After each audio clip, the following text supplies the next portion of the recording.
School TV, toujours au Salon des maires avec Jean-Baptiste Amonique, le maire de Villepreux. Bonjour, monsieur le maire. Bonjour. Comment allez-vous? Très bien. Combien d'habitants à Villepreux pour ceux qui ne le savent pas? On arrive à 12 000 maintenant. 12 000 avec combien d'établissements scolaires?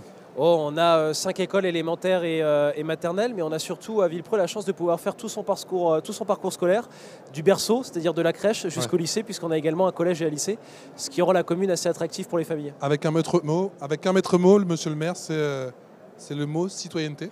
Absolument, la citoyenneté pour nous c'est important, ça vient s'inscrire dans un parcours éducatif. On parle beaucoup évidemment des fondamentaux, mais je crois que surtout à l'heure actuelle et dans les époques que nous traversons, on a besoin de remettre la citoyenneté au premier plan. Qu'est-ce qu'on entend par la citoyenneté? C'est évidemment les droits et les devoirs, c'est les valeurs de la République, c'est la solidarité, c'est l'intergénérationnel, c'est le sport aussi, et ça commence dès le plus jeune âge.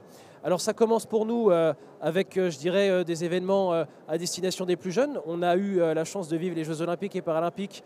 On a fait les Olympiades des bébés, donc pour les plus petits, qui ont permis, je dirais, via des exercices de motricité, de promouvoir aussi le sport dès le plus jeune âge. Mais sur la citoyenneté, on a un outil assez formidable que d'autres communes ont, c'est le passeport du civisme.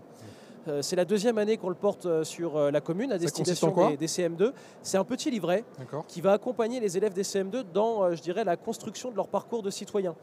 Comment justement est-ce qu'on appréhende cette citoyenneté active, engagée, avec les droits, avec les devoirs? Comment justement on appréhende tous ces enjeux de vivre ensemble. Et donc ce petit livret leur permet de réaliser des exercices avec leur maîtresse, leur maître, avec leur famille. Je vous prends un exemple très concret. Début du mois, on avait les commémorations du 11 novembre. Venir justement participer à des commémorations, être dans cette logique de transmission avec les plus jeunes pour que, on le sait très bien, nos anciens combattants, nos porte-drapeaux ne sont pas éternels et il y a cette reconnaissance envers eux, mais il faudra continuer à diffuser ce message. Il sera porté par la jeunesse. Donc c'est un formidable outil. Donc ça c'est pour la tranche d'âge CM2.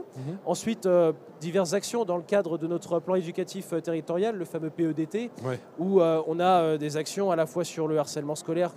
Ça c'est très important parce que ça touche évidemment tous les niveaux, principalement le collège, le conseil local de sécurité et de prévention de la délinquance, qui permet aussi de faire vivre, je dirais, des sujets importants sur la citoyenneté. Et puis si on va jusqu'à la tranche d'âge, je dirais, jeune adulte lycéen, un dispositif auquel je crois beaucoup et j'espère que le gouvernement arrivera à trouver les voies et moyens pour le pérenniser, sans forcément le généraliser parce que j'entends la contrainte budgétaire, c'est le SNU, le service national universel. Et moi j'ai vu très concrètement des jeunes s'intégrer dans ce dispositif et ressortir en étant même en très peu de jours, des jeunes épanouis. Même en très peu de jours sur le SNU? Comment? Même en très peu de jours? Oui, il y a des choses qui sont possibles. En fait, le vrai sujet, c'est le coût, parce que l'idée qui était très belle du SNU, c'est le brassage. C'est-à-dire d'arriver à faire se rencontrer des jeunes qui, sans ce dispositif, jamais ne se croiseraient. Des jeunes de quartiers populaires, des jeunes de la ruralité, des jeunes de Villepreux, donc on va dire des villes moyennes, des petites villes. Donc il faut essayer de trouver un autre schéma, parce que ce qui coûte cher, c'est les transports de région à région. Mais en tout cas, le dispositif est formidable. Et moi, j'ai vu justement des jeunes s'épanouir et devenir citoyens dès cet âge de 16-17 ans. On a dit que ce sera un petit peu la soupe à la grimace, mais c'est vrai que je vois des maires qui trouvent des solutions, des maires qui chaque année arrivent avec le sourire et toujours avec de la motivation, avec de l'énergie. Mais le nerf de la guerre, on sait que c'est l'argent, monsieur Amonique. Et c'est vrai qu'en ce moment, la scolarité, l'éducation rime aussi avec rénovation du bâti. Absolument. Comment on fait? Vous avez raison. Au début de mon mandat, j'ai lancé un audit de l'ensemble de mon patrimoine bâti. Et il s'avère que 37% de mes dépenses d'énergie sont regroupées sur mes seuls bâtiments scolaires, dont certains bâtiments étaient vraiment des passoires. Donc on a engagé un grand plan de rénovation sur 3 ans, c'est 3 millions d'euros.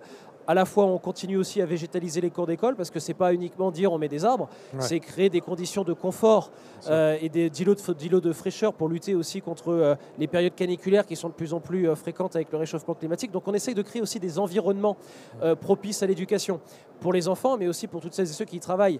Alors l'inquiétude, vous l'avez dit, moi j'ai pu bénéficier l'année dernière du fonds vert par exemple. Le fonds vert, on nous annonce qu'il va être raboté de 50%, 1 milliard d'euros. 1 milliard d'euros, c'est très peu. Je vous prends un dernier exemple sur ce fonds vert. Quand j'ai fait cet audit patrimonial, on avait estimé à 10 millions d'euros le montant nécessaire pour rénover notre bâti sur Villepreux. Et 10 millions d'euros, c'était le montant de l'enveloppe pour les seules communes des Yvelines.